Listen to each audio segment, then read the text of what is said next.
el infierno. El Señor Jesús habló del infierno mucho más veces que el mismo cielo.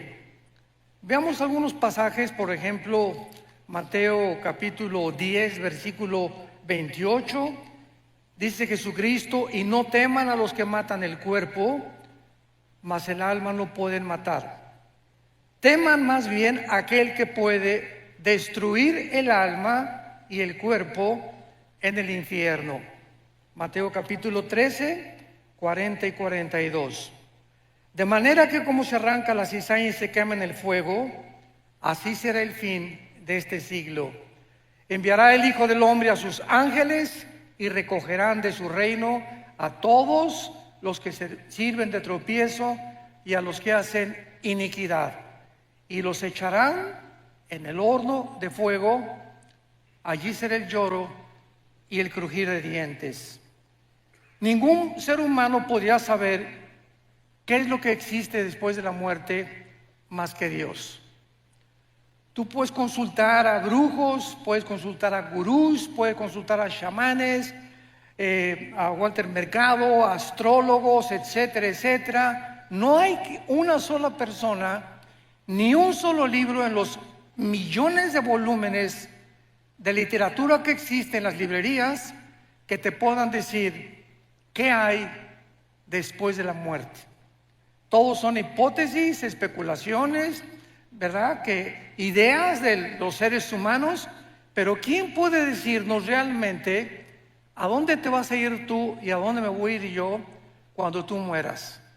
¿Cuántos de nosotros vamos a morir en paz, sabiendo que vamos a atravesar un túnel nada más y que nos va a estar esperando los ángeles y la persona de Jesucristo?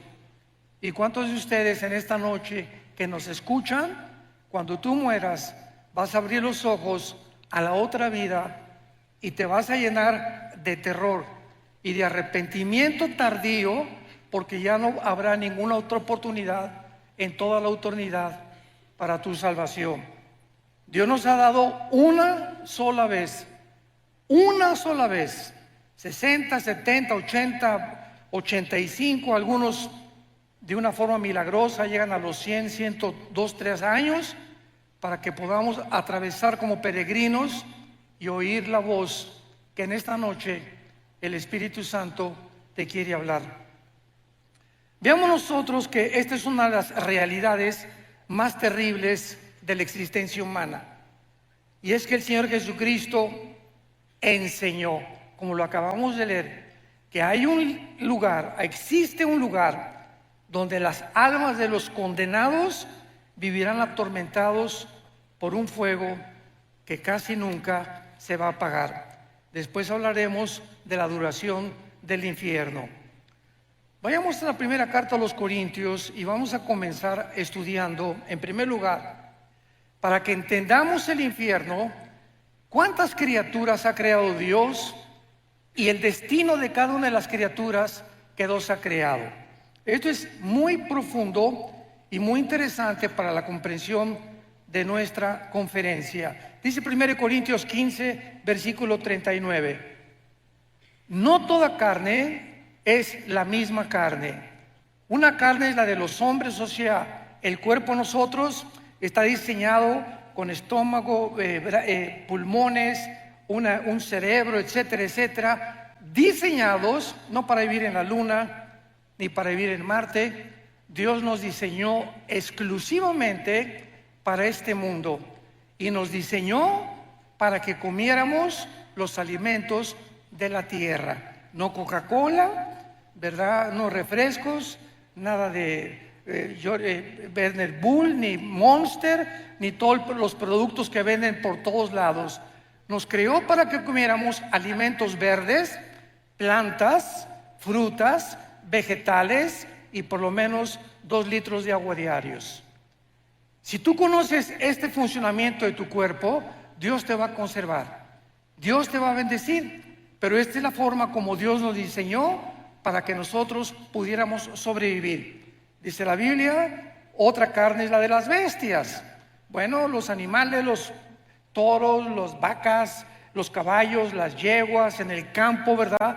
Tienen una manera de vivir, desayunan, comen, cenan y se mueren. Comen, cenan y se mueren.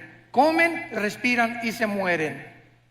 Y es una tragedia, dicen los salmos, que muchos seres humanos, sin entender la razón y el propósito por el cual Dios nos creó, viven igual que las vacas, viven igual que los becerros.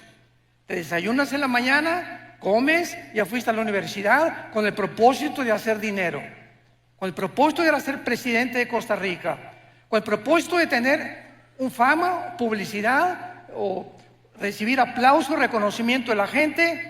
Y todas estas cosas que tú buscabas, al final de tu vida descubres que todo es vanidad, que en ninguna de estas cosas vas a encontrar el propósito ni el significado verdadero por el cual Dios te creó. En tercer lugar, hay la carne de las peces. Los peces fueron diseñados para vivir con un sistema branquial especial. ¿En dónde? Debajo del agua. Y los pececitos, ¿verdad? Fueron creados, los ballenas, los tiburones, los delfines, para tener su hábitat. Y en cuarto lugar, las aves.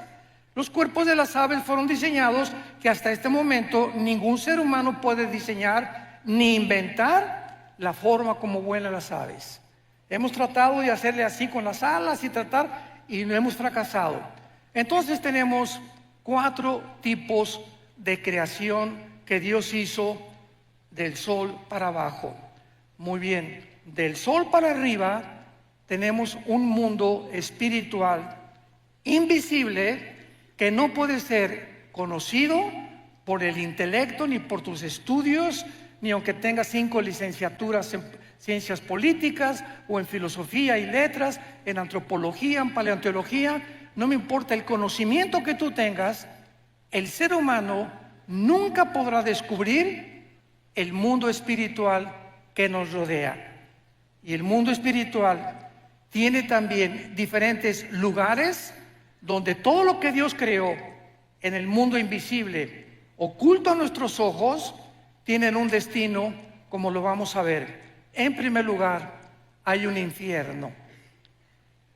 El infierno es un lugar donde las almas o tu alma, Dios quiera que no en esta noche, que si tú mueres y sales por esa puerta sin arrepentirte de tus pecados, sin saber que es la última oportunidad que tal vez Dios te ha dado en esta noche para recibir a Jesucristo, si tú mueres un accidente de tráfico, un cáncer inesperado, una embolia cerebral, una bala perdida, nadie sabe exactamente el momento en que vamos a morir. Pues si tú mueres sin Cristo, hay un lugar que está en el centro de la tierra. El centro de la tierra, lo vamos a ver a continuación, está todavía el infierno. Y en este lugar no van los demonios, no van los ángeles caídos, no va ninguna otra criatura más que los espíritus de los seres humanos. Dios diseñó el infierno únicamente para que ahí bajen las almas de los espíritus humanos que en la vida rechazaron el conocimiento y la verdad del Evangelio de la gracia de Dios. En segundo lugar, tenemos otro lugar que se llama el abismo. El abismo es el lugar de los demonios. En el abismo hay demonios y existen también ángeles caídos.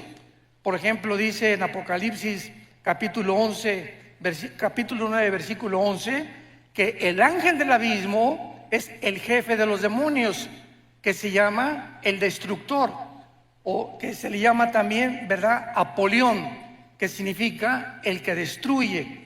Entonces, el abismo es para los demonios. Cuando Cristo sacó demonios, ¿se acuerdan ustedes? Le decían a Jesús: por favor, no nos envíes al abismo. ¿Por qué? Porque tenían miedo de ser encarcelados en este lugar. Entonces, en el abismo no hay espíritus humanos. En el infierno no hay demonios. El infierno es para los seres humanos, el abismo es para los demonios y los ángeles caídos. En tercer lugar, la Biblia menciona otra prisión invisible que se llama prisiones eternas de oscuridad. Judas, versículo 6, que en este lugar se encuentra un grupo demasiado malo, maligno, de ángeles caídos. Una vez que los ángeles rechazaron a Dios, hubo otro tiempo en Génesis capítulo 6 que se mezclaron con las mujeres humanas y produjeron gigantes de casi 4 o 5 metros de altura, con 12 dedos en las manos, 12 dedos en los pies, y esta raza de gigantes se llamaron los Nefilim, que significa los caídos, porque se refiere a los ángeles que realmente eran los hijos de Dios que bajaron a mezclarse y a corromper la genética humana para impedir que naciera el Mesías. Cuando Satanás oyó Génesis 3:15, de tu semilla, mujer, vendrá el Mesías, y de la semilla de Satanás vendrá el que hará tropezar al Mesías. Satanás, al escuchar esto, de ahí en adelante planeó cuidadosamente, de una forma, con una sabiduría impresionante, que no naciera el Mesías. Y así vino el primer ataque en Génesis capítulo 6, impidiendo y corrompiendo la genética humana. Más adelante ya sabemos, ¿verdad?, de qué forma continuó con estos ataques cuando nació Moisés, por ejemplo. El faraón mandó matar a todos los niños para que no naciera. Dijo Satanás, a lo mejor por ahí viene la línea genética del Mesías. Después, cuando nació Jesucristo, vinieron los reyes del oriente y le dijeron a Herodes, ¿dónde está el rey de los judíos? Mandaron matar a todos los niños menores de 2 años. Y así encontramos en la Biblia el ataque satánico para impedir que naciera el Mesías. Y luego tenemos en cuarto lugar el lago de fuego. El lago de fuego es el lugar donde todos absolutamente, Satanás, el falso profeta, los ángeles caídos y los seres humanos pasarán la eternidad cuando hayan rechazado completamente el plan de Dios, principalmente los seres humanos. Ahora, muy bien, muchas personas dicen, Dios no puede ser tan malo de mandar a todos al infierno. Una vez una viejita me dijo eso. Mire, pastor, yo no creo que Dios sea tan malo de mandar a nadie al infierno. Yo le contesté y le dije, amén, doña Chole, usted tiene toda la razón. Dios nunca manda a nadie al infierno. Ellos se van solitos. Porque de tal manera amó Dios al mundo que nos dio a su Hijo unigénito. Entonces las personas que se van al infierno no las mandó Dios. Tú lo vas a escoger esta noche. O sea, ¿no te agrada estar en la iglesia? ¿No te agrada estar con los santos? ¿No te agrada purificar tu vida? No hay ningún problema. En el cielo no tendrías cabida. Entonces nosotros somos los que decidimos, como les dijo en Deuteronomio 11, Dios al pueblo de Israel. He aquí les pongo la bendición y la maldición. Tú escoge.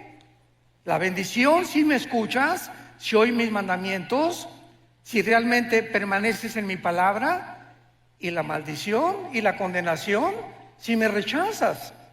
Eso no le dijo Dios a los caballos, ni a los orangutanes, ni a los chimpancés, ni a Chita, ¿verdad? Dios está hablando a seres humanos como tú y como yo, a ángeles que nos creó con una conciencia de la eternidad. Dice Eclesiastés 3:11, Salomón, porque Dios lo hizo todo precioso en su tiempo, sin que el hombre alcance a comprender la obra de Dios del principio hasta el final. Entonces es importante que esta mente que Dios nos ha dado, donde hay inteligencia, conocimiento, percepción de la realidad y la conciencia de un mundo espiritual, que el Espíritu Santo al entrar a nuestra vida nos despierta para que podamos entender que no somos animales, que tú eres un ser responsable moralmente y que tus decisiones que tú hagas van a tener consecuencias para bien o para mal.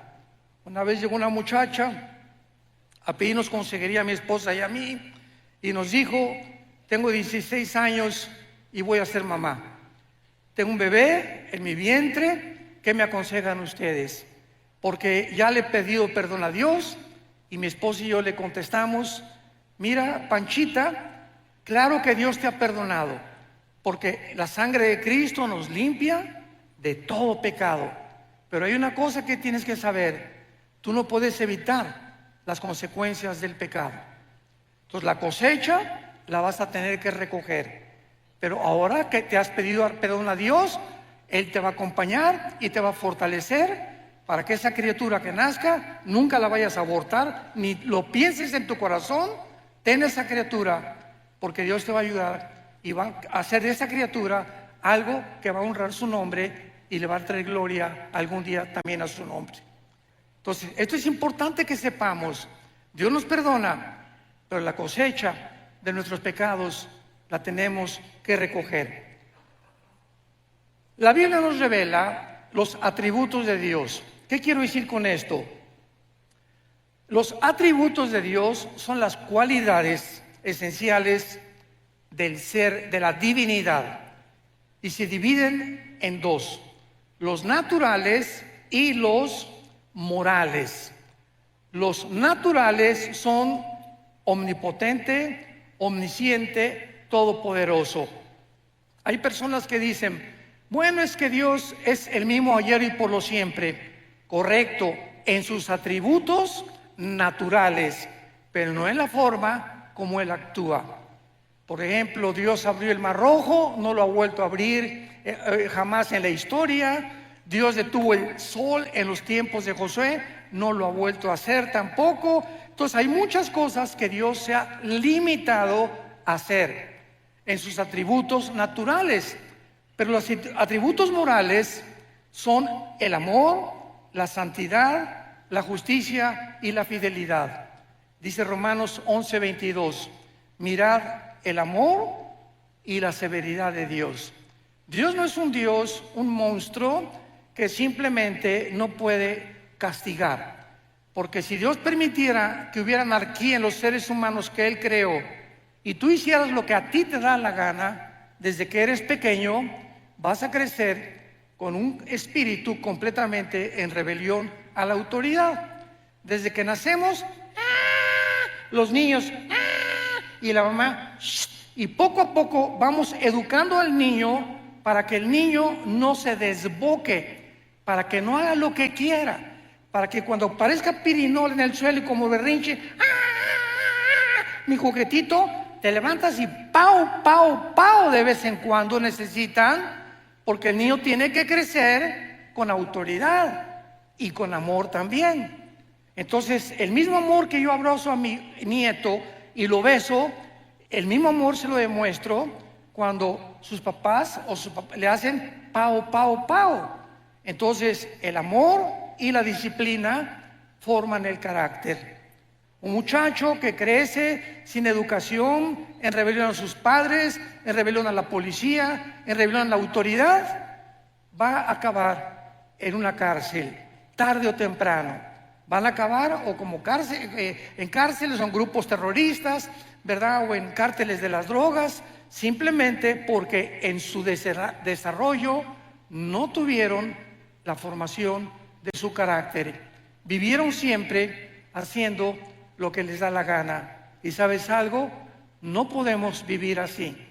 Entonces, los que han vivido de esta manera y han muerto en su vida, van a tener que pagar en la otra vida sus consecuencias. Ahora bien, veamos en tercer lugar algo también que es muy importante, que es lo siguiente. Muchas personas dicen que el infierno se encuentra en esta vida, o que acaba en la tumba, ya se acabó todo. Sin embargo, la única persona que tiene la autoridad para hablarnos acerca de la otra vida se llama Jesucristo. Cuando Él bajó del mundo y nos dijo: yo soy la resurrección de la vida, y Él resucita de los muertos a los 3 días, Cristo es crucificado, es muerto, enterrado y resucitado a los 3 días. ¿Qué mensaje nos está dando Jesús? Ustedes también van a volver a vivir. Sígueme, yo soy el camino, yo soy la verdad y yo soy la vida. Yo soy el pan que descendió del cielo y he venido al mundo para en esa cruz mostrarte quién es Dios. ¿Quieres saber quién es Dios? Ve la cruz. En la cruz Dios manifiesta quién es Él. En el momento en que Jesús muere con sus espinas y sus clavos en las manos y en los pies, Dios nos está diciendo quién es Él. ¿Quién es Dios? Aquel que paga por ti y por mí en una cruz. Y con ese amor eterno e infinito te demuestra a Dios que vale la pena vivir para Él. Porque si alguien dice, bueno, ¿yo qué culpa tengo que Adán y Eva hayan pecado? Muy bien, dice el libro Romanos, que es la constitución de los cristianos. Tú no tienes ninguna culpa de que Adán y Eva hayan pecado y que hayamos heredado todos genéticamente y espiritualmente el pecado. Muy bien, te lo acepto, dice Dios. Sin embargo, en la cruz yo pagué por esos pecados. Entonces ahora ya no tienes ninguna justificación. ¿Ok? No eres culpable, pero sí eres culpable de rechazar el perdón. Y eso por lo que muchas personas van a ser condenadas. Entonces, tenemos que entender los atributos de Dios. Vayamos a Lucas 16. Ojalá que todos hayan traído su Biblia. Los que no trajeron Biblia, júntense, siéntense con un cristiano.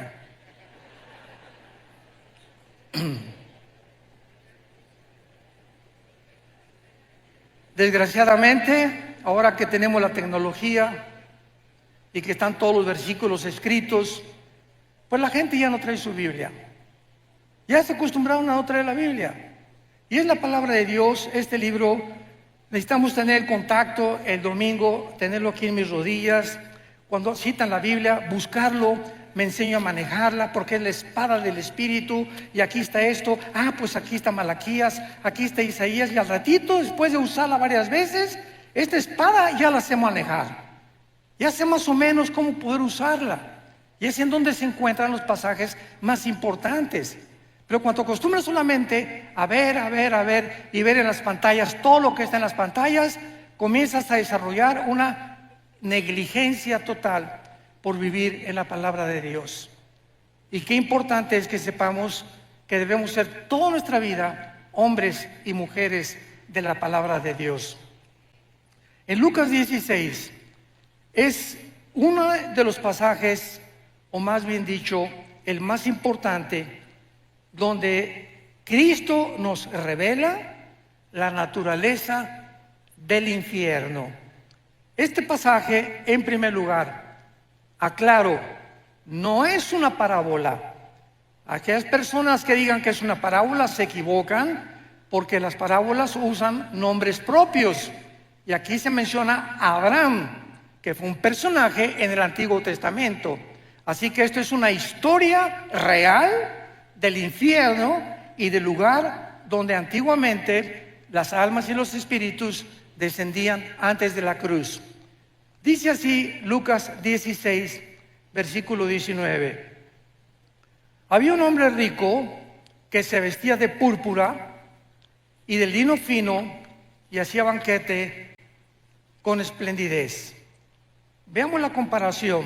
Por el otro lado, el contraste, había un mendigo llamado Lázaro, que estaba echado a las puertas de aquel lleno de llagas. Aquí tenemos dos personas. ¿Por qué el Espíritu Santo usó a un rico y por qué usó a un mendigo? Muy bien, Jesús dijo claramente en Mateo 19, 23 al 24, que es muy difícil que los ricos entren al reino de Dios. Y en Santiago capítulo 2 versículo 5 dice la Biblia, porque los pobres Dios los hizo ricos en fe. Muy bien, ¿qué significa esto? No significa que el que tú tengas dinero te va a condenar. Significa que regular y generalmente las personas que alcanzan muchas riquezas, llega un momento en que no sienten la necesidad de Dios. Tengo todo, tengo mi carro, mi casa, ¿verdad? Alma mía, descansa, muchos bienes he guardado. ¿Para qué me preocupo? Voy al domingo y escucho un mensaje, escucho una aplicación del Evangelio, pues sí, ¿verdad? Pero yo no necesito nada realmente, sin darse cuenta precisamente de su pobreza espiritual. Entonces, eso es una generalidad. Ahora, los pobres pues no tienen nada, la vaquita, el caballito, los borreguitos, los chivos, y tú le hablas a un Cristo. Yo comencé 3 años de mi vida cristiana como misionero en la sierra de Oaxaca y Guerrero, en México. 3 años durmiendo en pisos de adobe, me tapaba con periódicos, mi cojín era un ladrillo envuelto en periódicos, y a cada pueblito que iba predicándoles el Evangelio durante esos 3 años, el 80-90% de los indígenas se convertían a Jesucristo. Lo aceptaban con tanta facilidad. Les predicamos un evangelio tan sencillo y abrían su corazón. Sí, Jesús, entra a mi vida. Cuando tú das este mensaje a gente disque intelectual o preparada o con dinero, no toman el mensaje con la misma pasión que lo hacen los pobres. Sin embargo, repito, son generalidades. Y por eso el contraste entre un rico y un mendigo. Ahora, dice la Biblia, versículo 22, que murió el mendigo. Y fue llevado por los ángeles al seno de Abraham. Subráyalo en tu Biblia. ¿Ya ves por no traerla? Allá no se puede subrayar, ¿eh? Fue llevado al seno de Abraham. Esto es importante porque a Jesucristo nos va a revelar el lugar donde bajaban los espíritus antes de la cruz. Fue llevado al seno de Abraham y murió también el rico y fue sepultado. Y en el Hades alzó sus ojos, estando en tormentos, y vio de lejos a Abraham y a Lázaro en su seno. Me detengo aquí. Desde Adán hasta la cruz del Calvario, ningún ser humano, ni los profetas, ni Malaquías, ni Habacuc, ni Sofonías, ni nadie sabía a dónde iban los muertos, los buenos y los malos, antes de la cruz, más que descendían todos al centro de la tierra. Era el único conocimiento que había, porque la revelación bíblica es progresiva. Dios va revelando conforme va pasando el tiempo, nos dando más luz y más luz. Cristo viene y nos abre las cortinas completamente. Llegan los apóstoles bautizados por el Espíritu Santo y se les da otra revelación. El apóstol Juan es arrebatado al cielo y escribe el Apocalipsis. Y así Dios va revelándonos los misterios de su reino y de la vida espiritual. Entonces todos sabían que descendían al centro de la tierra. El lugar en el Antiguo Testamento donde descendían todos, en el hebreo se llama el Sheol. Descendían todos al Sheol, buenos y malos. Muy bien.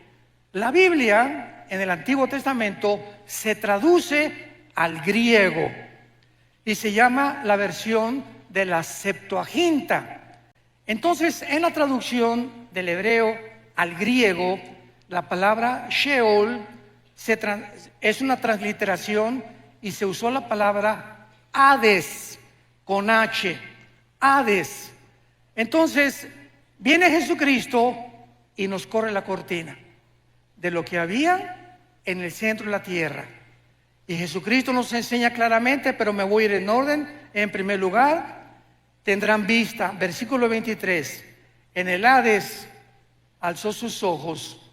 Las personas condenadas en el centro de la tierra, en el infierno, van a poder mirar, van a tener vista. En otras palabras, en la otra vida, Los 5 sentidos espirituales que Dios nos ha dado a los cristianos, cuando nacemos de nuevo, no los tiene la gente que no es cristiana. Dice 1 Corintios capítulo 2, del 10 en adelante. El hombre natural, el hombre que no ha sido regenerado por el Espíritu Santo, no entiende la Biblia. Vienen aquí Oscar Jean-Paul Sartre, y viene aquí Richard Hawkins, y viene Bertrand Russell, y viene Friedrich Nietzsche, y vienen los más grandes ateos, y chocan contra la Biblia, porque no es el intelecto ni las facultades de la inteligencia naturales las que nos abren el camino para entender lo que solamente el Espíritu Santo nos puede revelar. Pero el espiritual, dice 1 Corintios 2, entiende todas las cosas porque tenemos la mente de Cristo. ¿Me van siguiendo? Muy bien, entonces las personas en el infierno van a ver, se despertaron sus instintos espirituales que no tenían en la vida. Nosotros ya los tenemos desde ahorita. Dice la Biblia, el espiritual juzga todas las cosas. El cristiano tiene un discernimiento, y yo puedo estar con mi esposa en una cena y estar con ciertas familias, y me dice mi esposa: mira, esa persona que se acercó, algo mi parabólica me dice, ¿verdad? No hagas negocio con él, o no tengas mucha amistad con él. Algo me dice en su espíritu, en su mirada, que no es de Dios. Y así comenzamos a agudizar los sentidos espirituales que Dios nos da con el Espíritu Santo en la proporción en la que memorizamos la Biblia. ¿Sí me escuchaste? En la proporción de tu contacto con la Biblia, en la proporción que pases tiempo con la Biblia, y en ese mismo contacto y en ese mismo tiempo desarrollarás tus sentidos espirituales. Ahí en el infierno tendrán vista, pueden ver a Abraham. Número 2, versículo 24. Dando voces, dijo: Padre Abraham, ten misericordia de mí. En el infierno, las ondas del sonido, en ese mundo espiritual, en el centro de la tierra, se podrán transmitir. Ahorita me escuchan porque, ¿verdad?, las ondas del sonido se graban, etcétera, etcétera. El sonido viaja en ondas por todos lados de la atmósfera hacia abajo. Dentro del infierno podrán transmitirse también la voz. Y esto es increíble, ¿verdad? Pero serán voces de lamento, de angustia y de desesperación. En quinto lugar, dice la Biblia: Padre Abraham, ten misericordia de mí. Pregunta: ¿cómo puede una persona en el infierno haber visto a Abraham? ¿Que en ese tiempo había cámaras Polaroid o películas? ¿Cómo podían reconocer que era Moisés o que era Elías? Bueno, porque la Biblia dice que hay una capacidad que se llama intuición espiritual. Cuando vayamos al cielo nosotros vamos a saber: mira, ahí está Adán. Oye, pero si no, ¿cómo sabes que es Adán? Porque en el espíritu yo sé que es Adán. En el espíritu lo sé. Ese es Moisés, ese va a ser Elías. Ahí está mi mamá, ahí está mi papá en la tierra. Nos vamos a reconocer como seres humanos. Mira, ese era mi pastor, esa era la persona que me dio a Cristo. Vamos a mantener la conciencia. Esto es interesantísimo. No vamos a dejar de ser lo que somos, pero vamos a tener otra personalidad, pero con la conciencia que Dios nos creó desde que naciste de tu mamá y de mi papá. Yo voy a seguir siendo Armando, pero con otro nombre. Yo seguiré siendo quien fui, pero con todos los dones y todas las facultades desarrolladas, pero seguiremos manteniendo la conciencia, como lo vamos a ver, de lo que fuimos y muchas veces de lo que seremos. En sexto lugar, tendrán sed. Dile a Abraham que moje la punta de su dedo en mi agua. Dile que moje, que tenga misericordia de mí y que envíe a Lázaro. Este hombre en el infierno creía que Lázaro seguía siendo su sirviente. Dile a Lázaro que por favor me traiga agua. O sea, vean ustedes que esta persona en el infierno no se convierten en buenos. En el infierno mantienen aún más lejos su maldad, como lo vamos a ver más adelante. Dile a Lázaro, el que estaba a la puerta en mi mesa, que me traiga y que me moje la lengua. Los instintos y todo lo que tenemos fisiológicamente y biológicamente en el mundo, lo seguiremos teniendo en la otra vida, pero de diferente manera, como lo vemos en los cuerpos de los ángeles, que los ángeles bajan a este mundo y pueden tomar agua. Los ángeles bajan a este mundo y pueden comer cabrito de Monterrey, no de Costa Rica, tal vez café Brit de Costa Rica.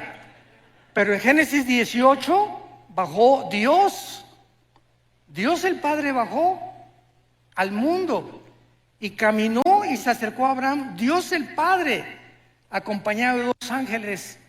Y cuando los vio Sara, ¿se acuerdan? Génesis 18, les hizo cabrito. Y quién sabe qué atole les dio también. Pero se lo comieron.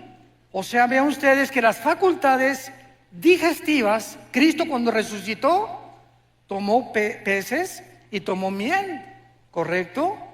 O sea, ¿cómo es posible que un cuerpo resucitado, que la sangre es lo que le da vida ahorita a nuestro cuerpo, tengan facultades en la otra vida de ver, oír, sentir, comer, deglutar, beber, etcétera, etcétera? Con un cuerpo diseñado para vivir en la otra vida como lo tuvo Jesucristo. Jesucristo asciende al cielo, Hechos capítulo 1, y la ley de la gravedad ya no lo atrajo sobre el centro de la tierra. Cristo con el cuerpo resucitado venció la ley de la gravedad, porque el cuerpo resucitado vencerá las leyes cósmicas bajo las cuales tú y yo actualmente vivimos. Estamos sujetos a un mundo de leyes cósmicas, pero con el otro cuerpo tendremos características diferentes. Todos estos detalles son importantes para entender la vida en el infierno.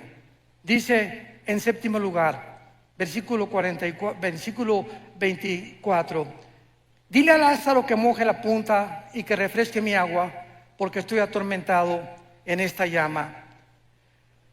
Y esto es asombroso. Versículo 25, Abraham le dijo, hijo, acuérdate, en el infierno tendrás memoria. En el infierno las personas tendrán memoria de lo que hicieron aquí en la tierra. Sigamos leyendo. Recuerda, acuérdate, tendrán memoria que recibiste en tu vida bienes y Lázaro males, pero ahora este es consolado y tú atormentado. Además, una gran cima está puesta entre nosotros. O sea, Cristo nos dice que el Sheol, el lugar donde bajaban todos los muertos, buenos y malos, estaba dividido. De un lado estaba el seno de Abraham o el paraíso, y del otro lado estaba el Gena en griego, que fue la palabra traducida para infierno. Entonces los buenos estaban esperando a la cruz, a que Cristo pagara con su sangre, porque antes de Cristo nadie subió al cielo, más que Enoc y Elías, que son las excepciones de Dios, ¿verdad? Dios hace sus propias leyes, Él no está sujeto a ninguna ley. Entonces todos estaban esperando a que Cristo muriera en la cruz, para que desde Cristo a nuestros días, si tú mueres y yo muero, ya no bajamos al centro de la tierra. Ahora ausentes del cuerpo, según de Corintios 5, presentes en el Señor. Vayamos rápidamente en un paréntesis, Apocalipsis capítulo 6, y veamos esta verdad, porque hay otra teoría, ¿verdad?, que no es bíblica, de que los muertos duermen. Hay una secta que se llama los Testigos de Jehová que enseñan esto. No, cuando morimos Jesús dijo en Lázaro, Lázaro duerme, sin entender el término dormir relacionado con la muerte. Aquí en el quinto sello, Apocalipsis 6, versículo 9, vi bajo el altar las almas de los que habían sido muertos por causa de la palabra de Dios y por el testimonio que tenían.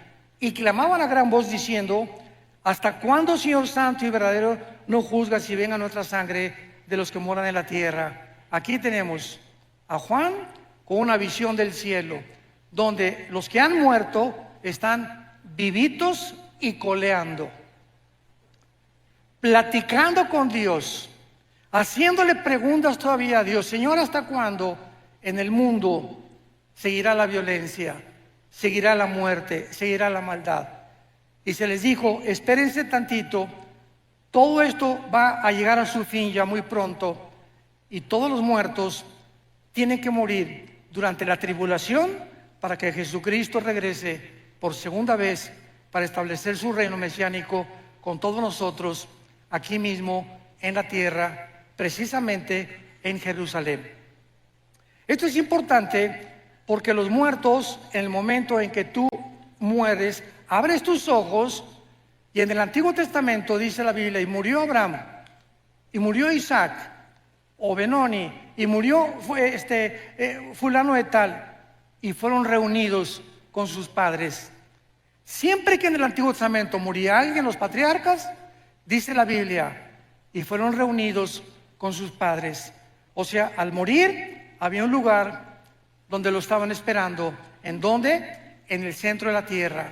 Ahí estaban guardados todos los santos, guardados de Dios, conscientes, oyendo, viendo, esperando. Cristo muere en el Calvario. Efesios capítulo 4, versículo 10. Baja Jesucristo en los 3 días y 3 noches que su cuerpo se quedó en la tierra. Somos espíritu, tenemos alma, vivimos en un cuerpo. Cristo muere y su cuerpo, destrozado, flagelado, completamente descuartizado, ¿verdad?, por todas partes, se queda en la tumba. Su espíritu se sale y baja Jesús en el espíritu al centro de la tierra. Pregunta: ¿con qué cuerpo? Porque dice 1 Pedro capítulo 3 que bajó a predicarles a los espíritus encarcelados. ¿Con qué cuerpo? Su cuerpo no había resucitado. Resucitó a los 3 días. Entonces vemos nosotros que en el momento de la muerte hay un cuerpo temporal que Dios nos da. Lo acabamos de leer en Apocalipsis 6. Se les dijo que esperaran, ¿hasta cuándo? Hasta la resurrección de los muertos, que tendrá lugar en el arrebatamiento de la iglesia, en el rapto de la iglesia, desde Pentecostés hasta nuestros días. Los que estamos en Cristo, los que formamos parte del cuerpo de Cristo, seremos resucitados. Los santos del Antiguo Testamento, Daniel 12, versículo 1, serán despertados en la segunda venida de Jesucristo. Entonces, en el rapto no se van los santos del Antiguo Testamento, únicamente el rapto es para la dispensación de la iglesia. La dispensación de Israel es completamente diferente a la de nosotros. Esto es importante también, pero regresamos a nuestro pasaje de Lucas y veamos la conclusión, que es realmente lo más profundo de este estudio. Y dice así: Abraham le dijo, acuérdate, versículo 25, que recibiste tus bienes. Lázaro está atormentado. Además hay una cima puesta entre nosotros, de manera que los que quieren pasar para acá a vosotros no pueden ni pasar de allá para acá. Claro que ninguno de los que estaban en el seno de Abraham le hubiera gustado echarse un brinquito, ¿verdad?, para el otro lado. Sin embargo, podían ver desde el otro lado los tormentos en los que estaban muchos espíritus ahí pasando la eternidad. Versículo 27. Entonces le dijo: te ruego, manda ahí a Escazú a alguien. Ahí está mi papá en Escazú. Ahí está mi padre allá arriba. Porque tengo 5 hermanos para que les testifique, a fin de que no vengan ellos a este lugar. ¿Qué era la petición de esta persona atormentada en el infierno? Estaba consciente que no quería, aun cuando él estaba pagando, que su familia acabara igual que en él. Ve y díganle a mi esposo, díganle a mi esposa, a mis hijos, que por favor crean el evangelio. Pero no le dijo eso, sino que alguien fuera, mándales un ángel, y en la noche que un ángel le jale los pisitos a mi papá. Soy un ángel, arrepiéntete de tus pecados. O un milagro que suceda para que puedan evitar bajar al infierno. Abraham le contestó: a Moisés y a los profetas tienen, óiganlos. Entonces él dijo otra vez: no, padre Abraham, pero si alguno fuere a ellos de entre los muertos, se arrepentirán. O sea, manda a alguien que realmente les cause un milagro para que se arrepientan y no bajen al infierno. Y Abraham le dijo: si no oyen a Moisés y a los profetas, tampoco se persuadirán, aunque alguno se levante de los muertos. Damas y caballeros, en el Antiguo Testamento Dios abrió el Mar Rojo, hizo milagros con Elías, hizo milagros con Moisés, hizo milagros con Eliseo y no se arrepintieron. Cristo hizo el más grande de todos los milagros. Resucitó a Lázaro entre los muertos, un hombre que tenía 3 días donde ya la sangre se había completamente descompuesto, donde ya no había circulación de oxígeno neurológicamente en el cerebro, un hombre que había dejado de latir su corazón, un hombre que tenía 3 días y que aparte hedía, ya comenzaba a pestar.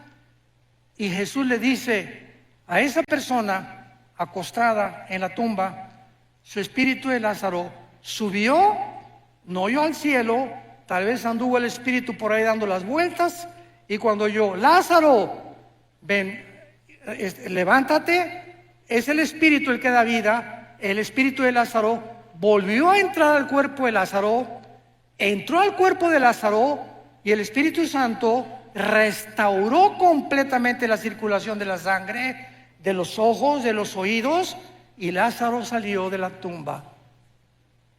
¿Qué más milagro puede haber que ese? Sin embargo, en Juan capítulo 11, el día que Cristo resucita a Lázaro es el día que planean los fariseos matarlo. Aunque alguien les haga el milagro que sea, si no creen, la Biblia es por el oír o por ver. La Biblia es por el oír y el oír por la palabra de Dios. Yo puedo ver ahorita un paralítico y Dios sigue haciendo milagros, porque Dios es bueno y Dios es maravilloso. Y hay personas que me han dicho: si yo veo un paralítico ahorita levantarse, voy a creer. Y le contesto: ¿cuántos días vas a creer? En ese momento vas a ser impactado. No, pues sí es cierto, sí es cierto. A los 4 o 5 días vas a seguir igual, porque no fuiste regenerado por el Espíritu. Creíste un milagro, pero no fuiste regenerado por oír la palabra de Dios. Y fuimos renacidos, 1 Pedro capítulo 2, fuimos vueltos a nacer por la palabra de Dios que vive y permanece para siempre.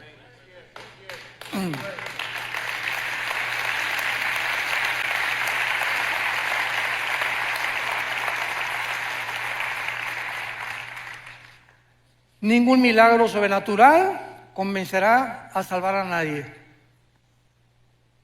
La salvación proviene de ver y no por el oír, o por el oír y no por ver. Un milagro puede asombrar, repito, causar sorpresa, admiración por algunos momentos, pero no cambia el corazón humano. El único que cambia el corazón humano es la palabra de Dios.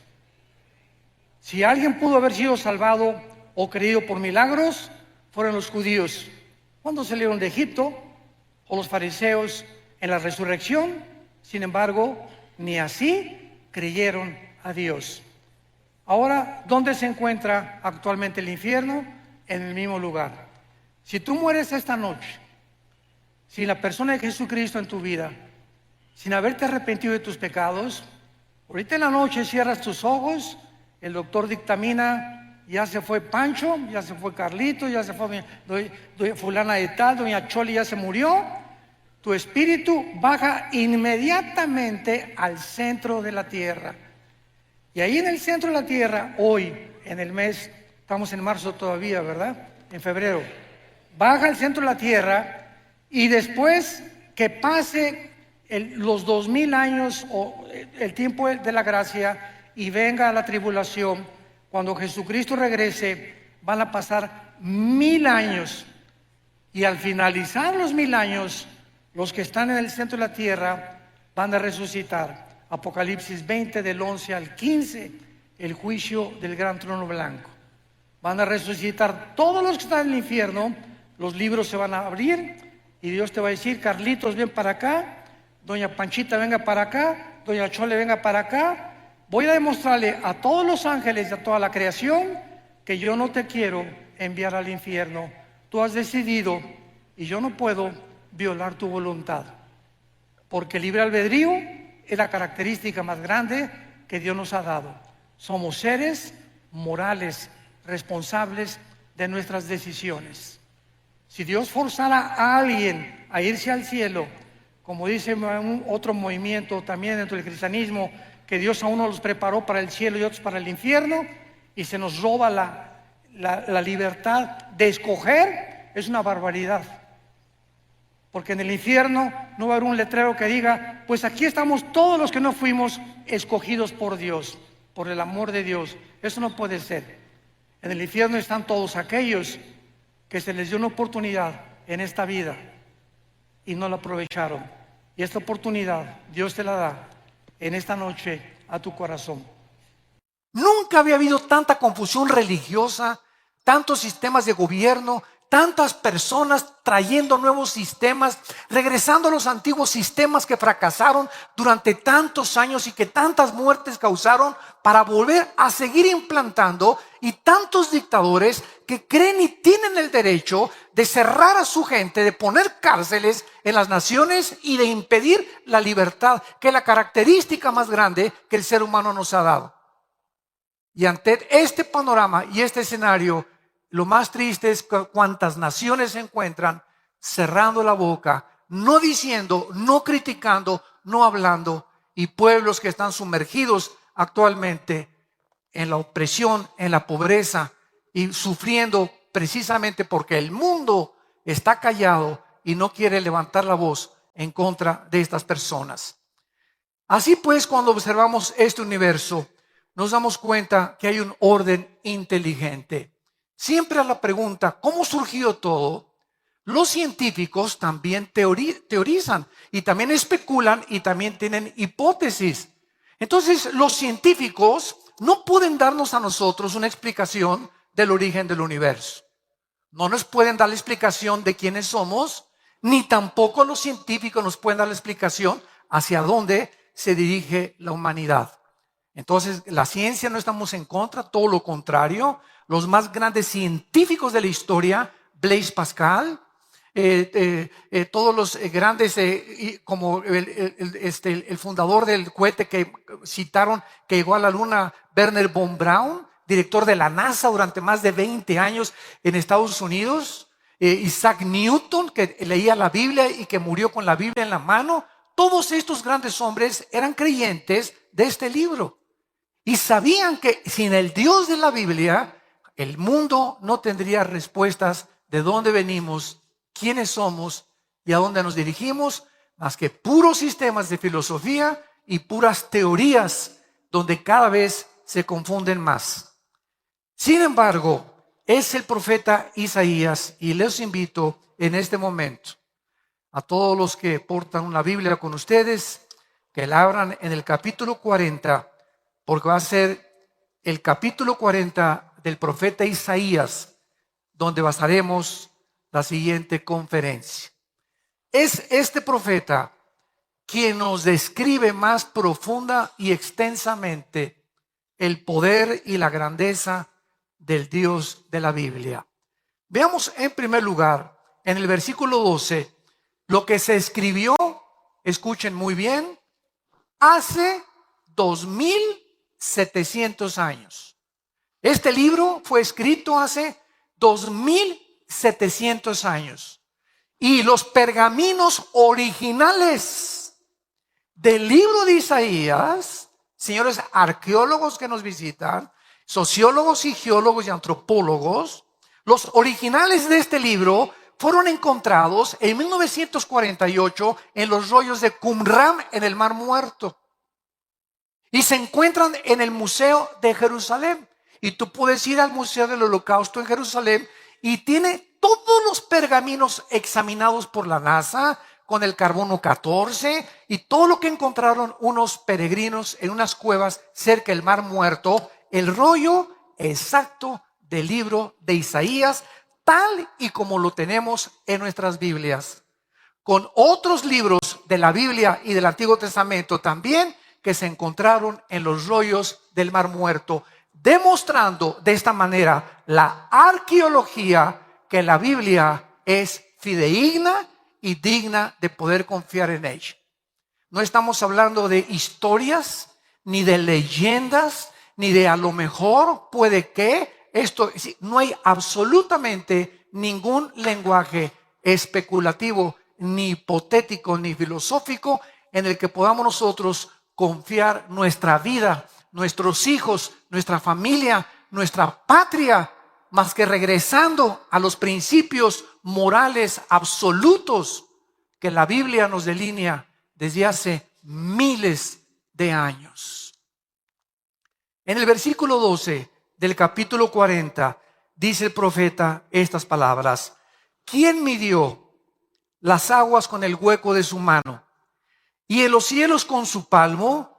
Con 3 dedos juntó el polvo de la tierra y pesó los montes con balanza y con pesas los collados. Vemos aquí en primer lugar que la Biblia nos dice que el Dios creador de todas las cosas, no los dioses de millones que hay en el hinduismo, ni los dioses que hay en otras religiones, sino el Dios y Padre de Abraham, de Isaac y de Jacob. El Dios de la Biblia, no el Dios del Corán, no el Dios de los Vedas, no el Dios de los persas, no el Dios de los musulmanes, el Dios de la Biblia, cuyo nombre es Yo soy el que soy, Yahweh, en el hebreo, en el tetragramatón que le reveló a Moisés. Es este Dios que, si Él existe, tenía que revelarse a nosotros. No nos podía dejar a la deriva en la vida en que vivimos, en caminos de, a lo mejor, no sé, ¿quién tendrá la razón? ¿Cuáles de tantas cientos de religiones tienen la razón? Cuando venimos a la Biblia encontramos que el cristianismo no es una religión más. Jesús no bajó hace 2000 años a traernos otra más de las religiones, dogmas, ritos y ceremonias de la boca para afuera.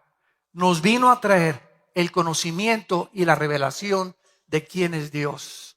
Y Jesús lo dijo una y otra vez: el que me ha visto a mí, ha visto al Padre que me envió. Porque yo salí del Padre y regresaré al Padre, y es necesario que el Hijo del Hombre sea entregado en manos de pecadores y que a los 3 días lo crucifiquen, mas resucitará al tercer día, tal como sucedió en la misma historia. Vemos aquí en este versículo las ilustraciones que el Espíritu de Dios nos hace para demostrar la grandeza de Dios.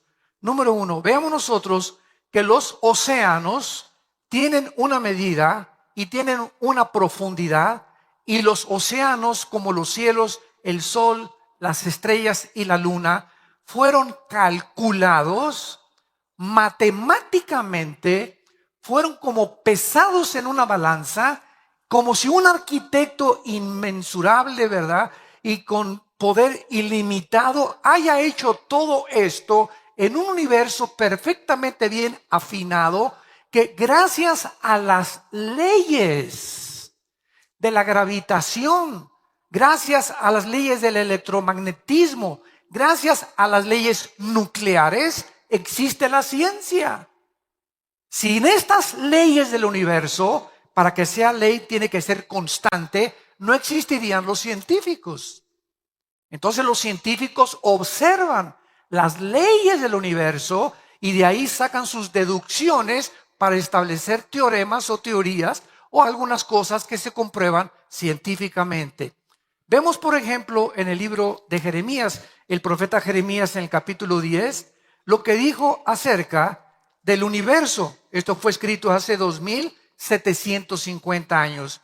Dice Jeremías capítulo 31, versículo 35. Así ha dicho Jehová, que da el sol para luz del día, las leyes de la luna, escuchen, las leyes de la luna y de las estrellas para luz de la noche, que parte el mar y braman sus ondas, Jehová de los ejércitos es su nombre. Si faltaren estas leyes en mí, dice Jehová, también la descendencia de Israel faltará para no ser nación delante de mí eternamente. Así ha dicho Jehová, si los cielos arriba se pueden medir y explorar abajo los fundamentos de la tierra, también yo desecharé la descendencia de Israel por todo lo que hicieron, dice Jehová. Usando Dios a la nación de Israel, que no podría jamás ser destruida, asimiló y pudo comparar las leyes que rigen el universo. Y dice la Biblia que así como las leyes no pueden de la gravitación funcionan continuamente. La ley de la gravedad funciona a las 24 horas. Las leyes y las fuerzas electromagnéticas y nucleares funcionan a las 24 horas. Y dice Dios que si dejaran de funcionar estas leyes, desaparecería la nación de Israel, que después es otro tema que podemos abordar. Y veamos en último lugar en este primer pensamiento en el libro de Job, capítulo 38, que hace 4500 años, damas y caballeros. El libro de Job tiene la misma antigüedad que el libro del Génesis. Es la época de los patriarcas. Y cuando tú vienes a este libro, no encuentras ni en Sócrates, ni en Demóstenes, ni en Platón, ni en Petrarca, ni en ningún filósofo, ningún hombre que tú admires, la filosofía y la profundidad de la literatura, de la poesía, del conocimiento que hace 4500 años se pudo imprimir en este libro sagrado que es la Biblia. Y Job fue un hombre que sin tener la Biblia en sus manos tenía un contacto con Dios de lo que se le reveló a través de Abraham, Isaac y de Jacob, y él fue azotado como ningún ser humano ha sido azotado por las cosas adversas de la vida. De repente, de la noche a la mañana, pierde a todos sus hijos. De la noche a la mañana, pierde todas sus propiedades. De la noche a la mañana, pierde su salud, donde una plaga de los pies a la cabeza lo atormentaba las 24 horas. Es en este estado donde un ser humano se encuentra y el Espíritu Santo nos permite admirarlo, observarlo y darnos cuenta de la profundidad y la misericordia de Dios, que Dios pone como un ejemplo para que podamos nosotros entender que este hombre, sin entender por qué las cosas que le sucedieron, siguió confiando en aquel que lo había creado. Y aun cuando tuvo 3 amigos que se acercaron a filósofos y le decían, es que lo que te ha sucedido es por el pecado y por esto y el otro, él llegó a una conclusión y dijo, aun cuando no puedo ver ni entender con mi razón lo que me está pasando, yo sé que a través de esto, Dios, si me creó, lo ha permitido y saldré más puro que el oro fino. Y al final de este libro, él comienza a tratar de expresar lo que él pudo aprender. por ejemplo, en el capítulo 38 del libro de Job, versículo 31 al 33, escuchen lo que hace 4500 años se menciona de las estrellas y del universo, que hasta el año 1630, 1625, Galileo Galilei comenzó a descubrir cuando comenzó a hacer experimentos con el telescopio. Y miren lo que dice la Biblia: ¿podrás tú atar los lazos de las Pléyades? ¿Qué son las Pléyades? Es o se conocen como la congregación de los gobernantes, y son 7 estrellas que son muy calientes y de color azul. Dios pregunta: ¿podrás tú estas constelaciones unificarlas para que no se estrellen las unas con las otras? ¿O desatarás las ligaduras del Orión? ¿Qué es el Orión? Es la estrella más grande de todas las constelaciones. ¿Sacarás tú a tiempo las constelaciones de los cielos o guiarás a la Osa Mayor? ¿Qué es la Osa Mayor? Es la estrella más brillante que emite 215 veces más luz que el sol. ¿Podrás tú, dice Dios, conocer y guiar a la Osa Mayor? Este conocimiento es absolutamente increíble, de hace 4500 años aproximadamente.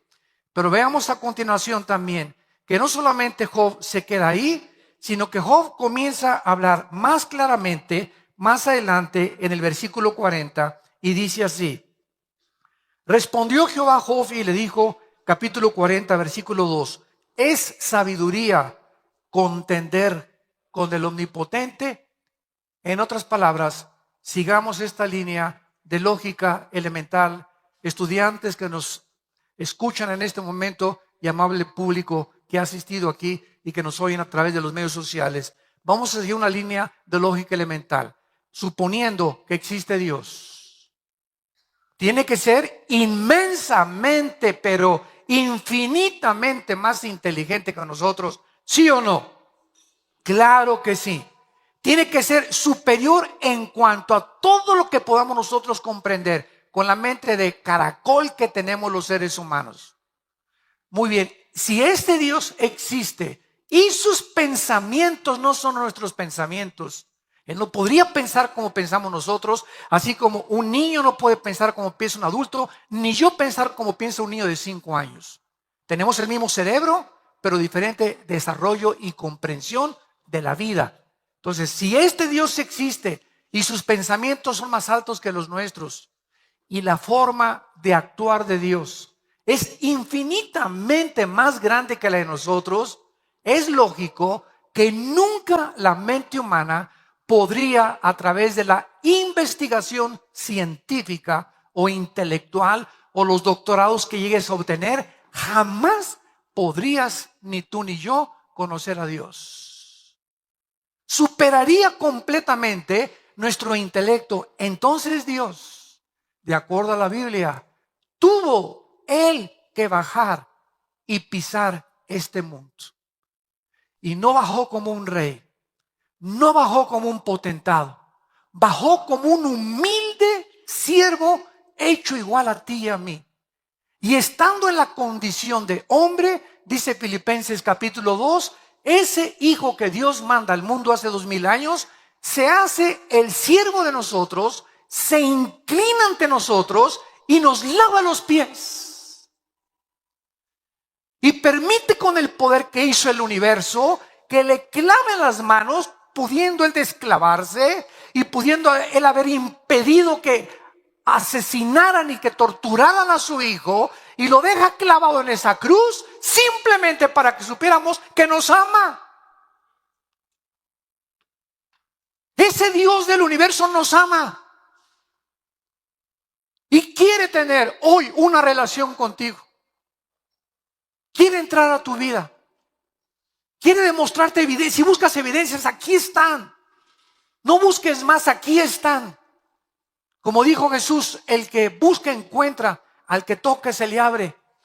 Pero no te limites a tus filosofías que vienen de hombres.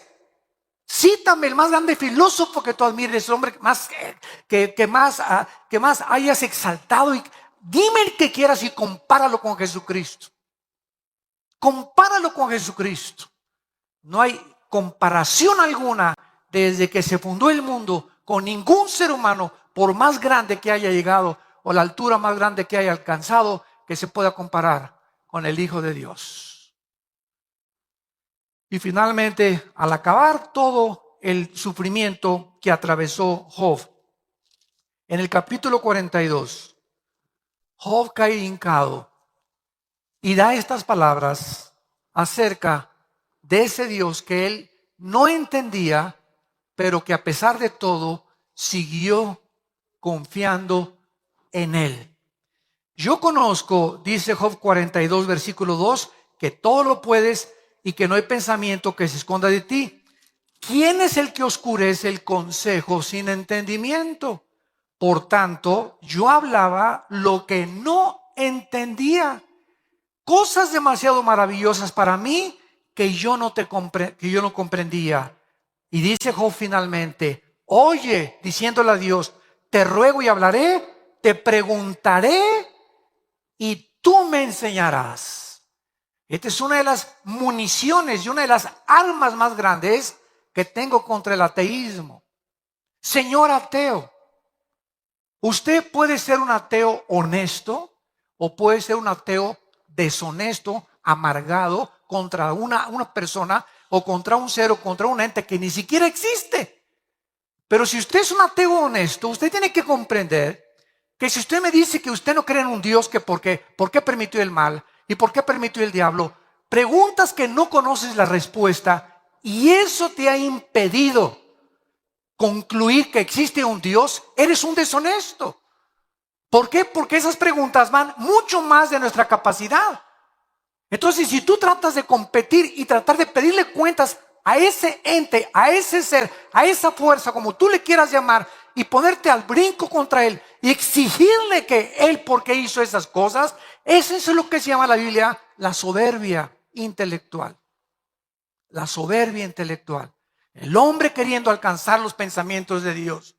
Dime por qué esto y por qué te llevaste a mi hijo y que por qué estos terremotos, cuando ni siquiera nos podemos imaginar que muchas de las cosas de Dios tienen un fin que no nos imaginamos. Y es como el niño exactamente que dice, mi papá no me quiere porque me pega. Concluye el niño equivocadamente, sin entender que la disciplina forma parte del mismo amor. Dice la Biblia que el que le niega la disciplina a su hijo aborrece. Entonces, así como a mi hijo lo agarro y lo beso, también le hago pau, pau, pau. Porque esa disciplina es necesaria para sacar su independencia y su fuerza de voluntad y entender que desde niño tiene que someterse, no a lo que dice su corazón, sino que vivimos un mundo donde tenemos que someternos a alguien. Y así tenemos en la escuela a los maestros, a nuestros padres, a nuestro jefe de trabajo y finalmente a Dios. Entonces tenemos que someternos a alguien, no somos independientes. La libertad no es libertinaje. Libertinaje es hacer lo que te dé la gana. Libertad es hacer lo que debes hacer. Ese es el principio básico de la ética. ¿Qué es la ética? Lo que se debe de hacer, lo que debes hacer y que sabes en tu conciencia que es correcto. Vemos en segundo lugar, en Isaías, en nuestro pasaje, versículos 13 y 14, que continúa el profeta diciendo en número 2, ¿quién enseñó a Jehová? ¿Quién le puede aconsejar a Dios? Y decirle, por ejemplo, mira Dios, si yo fuera tú, hubiera mandado el mundo lleno de palomitas, todo hubiera sido Disneylandia el mundo, no hubiera yo permitido el mal, no hubiera permitido que un querubín que llamabas Lucifer le hayas permitido iniciar una rebelión y llevarse la tercera parte de los ángeles con él y sumir al universo en un hoyo en el que tuviste que enviar a tu hijo para rescatar el universo y enseñarnos a través de haber permitido que el mal exista, conocer la misericordia. Si el mal existe, conocemos el bien. Si el mal existe, conocemos la lealtad. Si el mal no hubiera existido, nunca hubiéramos sabido qué es la lealtad, qué es la misericordia y qué es el bien. Entonces Dios toma un riesgo, hablando en esta teodicea teológica, Dios toma un riesgo y permite que entre algo opuesto a su voluntad al universo para mostrar más adelante las abundantes riquezas de su amor y de su gracia en Cristo Jesús. ¿Cómo hubiéramos sabido que nos amaba si no hubiera colgado a su Hijo en la cruz? Cualquier otro sacrificio no se compara con lo que hizo Dios en una cruz. Y al que lo quiera culpar a Dios, dice el libro de Romanos capítulo 3 y 4, si tú me culpas que por qué permití el mal, sabes una cosa, yo permito la infección y yo pago por la infección. Yo pago, no tienes tú que pagar. Es el mensaje, las buenas noticias de la Biblia. Tú no tienes que pagar por tus pecados, no te tienes que ir de rodillas a la villa, no tienes que hacer sacrificios, no tienes que decir, es que voy a hacer esto y voy a hacer aquello. Somos vulnerables, no podemos, no tenemos el poder de cambiar nuestra vida. Las drogas, la pornografía, necesitamos una ayuda externa, lo necesitamos a Él. Y cuando tú reconoces eso, es cuando tú puedes entender el amor de Dios. De tal manera amó Dios al mundo que nos dio a su Hijo unigénito, para que cualquiera que en Él crea no se pierda, mas tenga la vida eterna. Este es el amor de Dios, que siendo pecadores, en la condición en la que tú te encuentras esta mañana, me puedes decir, he abortado 20 bebés.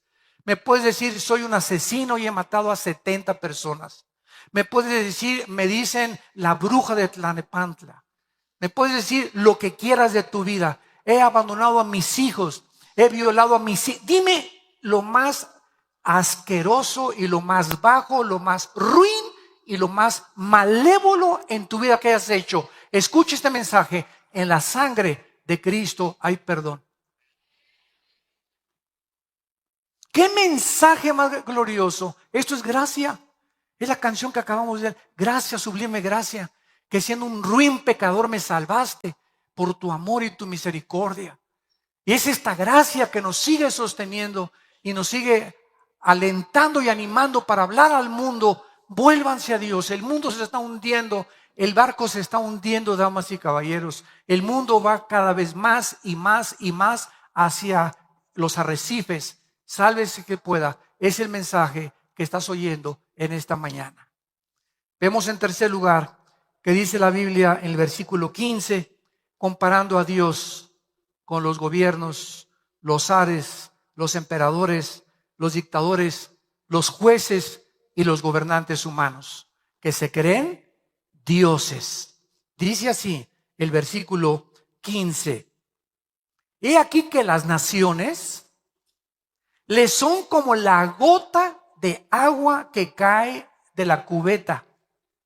Como menudo polvo en las balanzas les son estimadas, y he aquí que hace desaparecer las islas como polvo.